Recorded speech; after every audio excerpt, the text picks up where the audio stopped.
Bí thư, Chủ tịch nước Tô Lâm và phu nhân dâng hoa tại mộ liệt sĩ Phạm Hồng Thái, thăm di tích trụ sở Hội Việt Nam Cách mạng Thanh niên. Sáng ngày 18 tháng 8, ngay sau khi đến Quảng Đông, Trung Quốc, Tổng Bí thư, Chủ tịch nước Tô Lâm và phu nhân cùng đoàn đại biểu cấp cao Việt Nam đã dâng hoa, dâng hương tại mộ liệt sĩ Phạm Hồng Thái và thăm di tích trụ sở Hội Việt Nam Cách mạng Thanh niên. Tháp tùng Tổng Bí thư, Chủ tịch nước Tô Lâm và phu nhân có đồng chí Quách Vĩnh Hằng, Ủy viên Thường vụ Tỉnh ủy Quảng Đông, Bí thư Thành ủy Quảng Châu. Trước mộ liệt sĩ Phạm Hồng Thái, Tổng Bí thư, Chủ tịch nước Tô Lâm và phu nhân cùng đoàn đại biểu đã dành phút mặc niệm tưởng nhớ, bày tỏ lòng biết ơn sự hy sinh của đồng chí Phạm Hồng Thái cho sự nghiệp cách mạng của Đảng và dân tộc, nguyện phát huy truyền thống đoàn kết, cách mạng, ý chí tự lực tự cường, xây dựng thủ đô văn hiến, văn minh, hiện đại, đóng góp xây dựng đất nước hùng cường, thịnh vượng. Liệt sĩ Phạm Hồng Thái, sinh năm 1895, quê quán tỉnh Nghệ An, là một chiến sĩ yêu nước của Việt Nam đã hy sinh tại Quảng Châu. Vào ngày 19 tháng 6 năm 1924, ngày 19 tháng 6 năm 1924, sau khi mang bom giết toàn quyền Berlin không thành,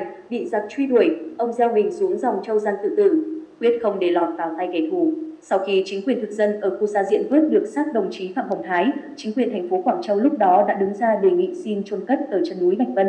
Và đến năm 1925, được chuyển về khu nghĩa trang Hoàng Hoa Cương ngày nay. Năm 1958, chính quyền tỉnh Quảng Đông cho xây khu mộ ông to đẹp như bây giờ. Phần mộ của liệt sĩ Phạm Hồng Thái nằm sâu trong khu công viên Hoàng Hoa Cương. Trước khuôn viên ngôi mộ có một tấm bia lớn ghi bằng chữ Hán lượng thuật lại hành động anh hùng của đồng chí. Mộ phần của đồng chí Phạm Hồng Thái có đặt dòng chữ mộ liệt sĩ Phạm Hồng Thái bằng tiếng Việt và tiếng Trung Quốc. Gần một thế kỷ đã qua, khu mộ lúc nào cũng ấm cúng, nghi ngút khói hương. Giờ khu nghĩa trang Hoàng Hoa Cương, Tổng Bí thư, Chủ tịch nước và phu nhân cùng đoàn đại biểu cấp cao đã đến thăm di tích trụ sở Hội Việt Nam Cách mạng Thanh niên. Di tích trụ sở Hội Việt Nam Cách mạng Thanh niên tại căn nhà số 13, nay là 248 đến 250 đường Văn Minh, thành phố Quảng Châu, tỉnh Quảng Đông, Trung Quốc là địa danh gắn liền với sự nghiệp cách mạng của Chủ tịch Hồ Chí Minh. Ở Quảng Châu từ năm 1924 đến 1927, gần 100 năm nhưng ngôi nhà và những hiện vật bên trong vẫn được gìn giữ cẩn thận. Nơi đây từng là trụ sở của Tổng bộ Hội Việt Nam Cách mạng Thanh niên, tổ chức tiền thân của Đảng Cộng sản Việt Nam do Nguyễn Ái Quốc sáng lập và ra tờ báo Thanh niên, cơ quan ngôn luận của Tổng bộ Hội.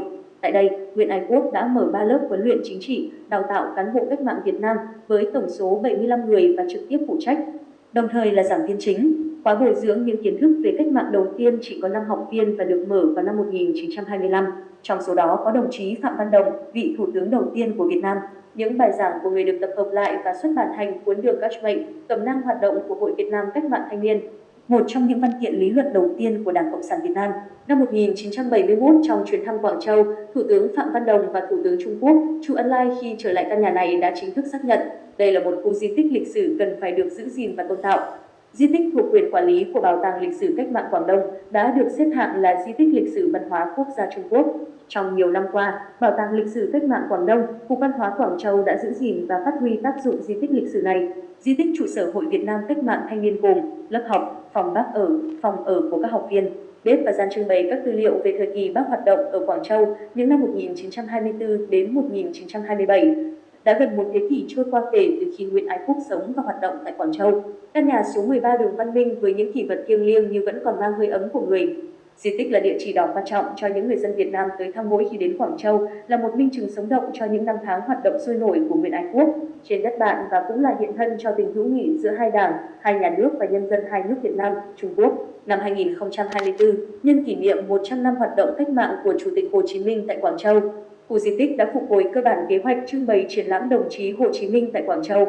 thể hiện lại lịch sử vẻ vang và phong thái cao quý của Chủ tịch Hồ Chí Minh với bạn bè quốc tế, kể lại câu chuyện của hai Đảng Cộng sản Việt Nam và Trung Quốc, một câu chuyện sinh động về tình hữu nghị cách mạng giữa nhân dân hai nước. Sau khi nâng cấp, diện tích triển lãm là 240 m², dãy triển lãm là 106 m, 154 triển lãm vật lý và 6 triển lãm đa phương tiện.